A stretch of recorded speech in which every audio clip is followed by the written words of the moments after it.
Hi there, Rick here. Um, I was reading the what is it? The Microsoft news this morning. Okay. It says here additional U.S. tariffs. Okay.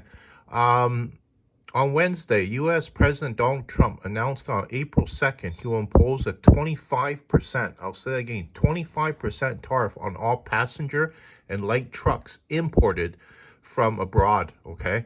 The previous rate was 2.5%. That is huge, okay? Like, what, 25% compared to like 2.5%? Okay, tariff. Um, and okay, Germany's uh was it Germany, kind of like Germany's trade minister, he was just saying that, need to have a meeting before this spirals out into a trade war. Okay. um his name was Robert Habeck. Okay. It's he was just saying that, he warned that the new tariffs would harm the European and American economies. He urged swift negotiations to avoid escalating into a trade war spiral. Okay. And he stressed that the EU must respond firmly, make it clear that it will not yield to pressure from the United States. Okay. Um,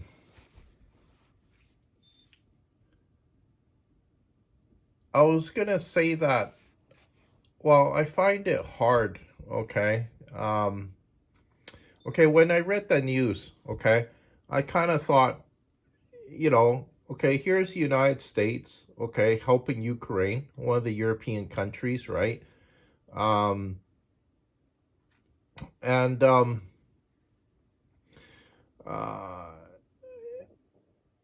when you invest what, billions of dollars of weapons into a country, right? Saying that, yeah, we'd like to help you, right? And then one of the other European countries, well, you uh would I say, stab you in the back, right? Um, because you're, well, it seems like, okay, United States is saying, we care what's happening, we care what's happening in Europe, okay? That's why we're helping you. We're sending, billions of dollars in weapons, um, you know, to help out, one of the European countries, Ukraine, right? And then, then you start, imposing these huge tariffs. You start cutting off um, well, I was gonna say cutting off trade. You're not really cutting off trade, but you're just imposing such a high tariff that um, it's not worth these European countries to even export um, consumer goods into the United States. Okay, just because the tariffs are too high, right? So it's gonna really hurt their country. Okay. Um, I was gonna say that, yeah, it's almost like, sending their country into a death spiral, in terms of the auto industry. Okay, because now you don't have a buyer for your vehicles, right? And you're gonna have to lay off what, tens of thousands of workers at these plants, right? Um, so I just find it kind of ironic that, yeah, United States, say they care about, you know, um, these European countries like Ukraine, right? Give them billions of dollars, to fight a war with Russia, right? And then, I think Germany, um, out of all the European countries, they have uh, the strongest economy out of all the European countries. Okay, and I've read too on the internet news that Yeah, the other European countries, they're not that happy, okay, about this war that happened in Ukraine, because now you have all these Ukrainians, crossing over their border, right? And you have to house them, feed them, um, even supply them with welfare, right? Because their country is in chaos, right? There's a war happening there, and I heard that 3/4 of a million. I'll say that again: 3/4 of a million men of fighting age, okay, fled Ukraine, okay, and do I think they'll come back when the war is over? Um, I don't think so. I think a lot of them will not go back. Okay. The reason why I say that is because, well, their government is not good like that, right? Because you know you uh you know you should have been, well, they felt that you should have been fighting for the country and you fled the war, right? Um, and then now you're trying to cross back into the border again, back into Ukraine, right? Um, so I just um, uh, in my opinion, I feel that both countries lose in a trade war, okay? Because the country that's producing the goods, okay, uh, they'll stop producing it, okay, just because. Well, maybe they won't stop, but they'll definitely cut back, okay? Because it says they exported 3.4 million new cars, okay? United States didn't buy them all, okay? There was still, quite a few other countries that bought them, okay? But it's creating opportunity for, well, maybe some of the other car manufacturers in United States, because um, United States won't be buying a lot of cars from other countries, and whereas some of these other companies, okay, it wasn't profitable for them to produce cars, just because there was a lot of overseas vehicles, um, coming into their market, and then they just couldn't compete, right? But with this new 25% tariff, they can compete. They can, start up their, car manufacturer again. They can start hiring workers, and it's creating jobs, okay? Local jobs. So, that's a good thing, right? But um, maybe these cars are, a lot more expensive than, say, um, what consumers in the United States bought them for, okay, before this trade war, right? It's going to be interesting how all this plays out, right? But in a trade war, um, I think you lose a lot of uh, yeah, you lose a lot. Countries lose a lot of confidence in uh, in another country's leader, okay, when they do things like this, okay.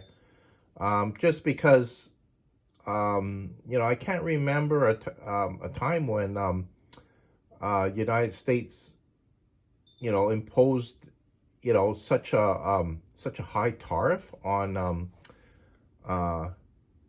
on imports coming into the country, right? And if something like this did start to happen, yeah, the trade minister from countries around the world, they would demand a meeting with the person putting all these tariffs in, right? And it's usually the president, right? But I noticed that what is it? President Trump, he's doing a lot of things that previous U.S. president did not do. Okay, Like, for instance, I don't remember, a president, asking for a audit of Fort Knox, right? The gold in Fort Knox. Um, it's just something that the president, never seemed to mention before, right? Yet, President Donald Trump is, announcing these things, right? Um, I really think that the gold is not there. Okay, there's some, okay, but there's a law the gold is actually not there. Okay. You have to remember, it hasn't been audited for what? I think like 40, 50 years. And why didn't they audit it, right? Um, you know, unless the gold is not there, right? And they don't want, anybody come in there and doing an audit on their gold. Because when they go in there, right, they're going to they're going to start drilling holes in was it, you know, different bars in the vault, right? And just trying to figure out, okay, is this gold fake, okay, or is some of the gold fake here, right? And they're going to try to figure that out. And I know that there was already news that came out, the gold in London, okay, I believe it's called the LBMA, okay, and some of the gold in London was fake, yeah. I don't know the percentage, okay, but yeah, they found out that there was a number of bars were actually fake. So I guess they're kind of like their I would say testing procedure when their gold comes into London, right? Is kind of lax, right? And who's ever counterfeiting these bars are getting it by their security protocols, right? And it's ending up in the vaults of London, right? And you have to remember, um, other governments are buying the gold from London, right, and getting it shipped to their country, right? Imagine if they found out that 10% or maybe even more than that was fake, right? Um, they're going to be pretty unhappy, pretty angry at London for sending them fake bars of gold, right? And just imagine the cost, okay? Because I'm pretty sure it costs a lot of money too, just to get the gold shipped from London to whatever country it's going to, right? Hiring the necessary security, having a was it, a private jet, a private plane, deliver it, right? And they're not going to announce that, yeah, we're shipping this much gold on, this plane at, this specific date and time, right? They don't announce those sorts of things, right? Just for security reasons, right? It's probably just very secretive, right? Because even look how secretive uh, the gold industry is, right? Um, you're not allowed to find out, for instance, how much gold the country's producing, right? Um, that's all very secretive. Not allowed to audit the storage facilities. A lot of these storage facilities too are pretty secret too. You don't even know where they are, right? General public doesn't know where they are, okay? Um, so yeah, it's just um, a lot of things are happening around the world, okay? And um, in my opinion, I just think that we're headed towards a new Bretton Woods system, okay? What the Bretton Woods system was, a lot of the finance ministers met in Bretton Woods after World War II, and they decided, okay, um, kind of like what was going to be considered money, okay, and how to make trade a lot more fair, okay? And it was Nixon, President Nixon, that took us off the gold standard, I think in 1971, right? And I think it should not have been what is it? Um, the sole decision should not have been on one person alone. Okay, the president of the United States. Okay, if you're going to do a drastic what is it change like that in the finance world, okay, you got to call back all these finance ministers and talk about it and see whether or not, okay, is this a good thing, right? And I think it was a bad thing because as soon as you took what is it, the US dollar off the gold standard, um it kind of like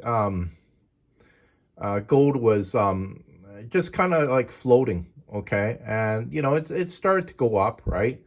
But I was gonna say that too, that it probably gave the banks and even the, what is it, the president, a lot more power, not to be so restricted uh, in the things that they done related to finance, right? Because now what is it, you could print, a lot more money and not have to kind of like peg it to the price of gold, right? Because say for instance, okay, you're restricted to pegging your dollar to gold, right? You create more dollars. You got no choice. You have to increase the value, the value of gold, right? But you take it off the gold standard now that a lot of people don't even know how much money was printed out there for that particular year, right? Or even how much money was created from credit cards, right? I hear that there's huge amounts uh, of credit, okay, on people's credit cards in people in North America, okay, even United States, right? Just talking, well, with my in-laws, right? Um, I was talking to one of my nephews. He knew somebody that had, I think, 50, $60,000 on their credit card. Okay, so long as you can pay the minimum payment on it, okay, then yeah, they still allow you to have the credit card. But even if you can't, I think you can go into the bank and you can talk to them and ask for a more favorable, lower rate. And sometimes too, um, if you have a lot of money, okay, on your credit card, um, yeah, the bank will renegotiate uh, your your interest payment on however much money you own, right? So it's uh if this particular couple, okay, they have that much money um on their credit card, imagine, okay, all these other people that have 50, 60 grand on their credit card too, and you add it up to all the people in United States. What does it add up to? A few $1 trillion, right? um I think the bank keeps that information very secretive. They don't let the general public know how much money is actually um locked up uh in credit. It's just well, I was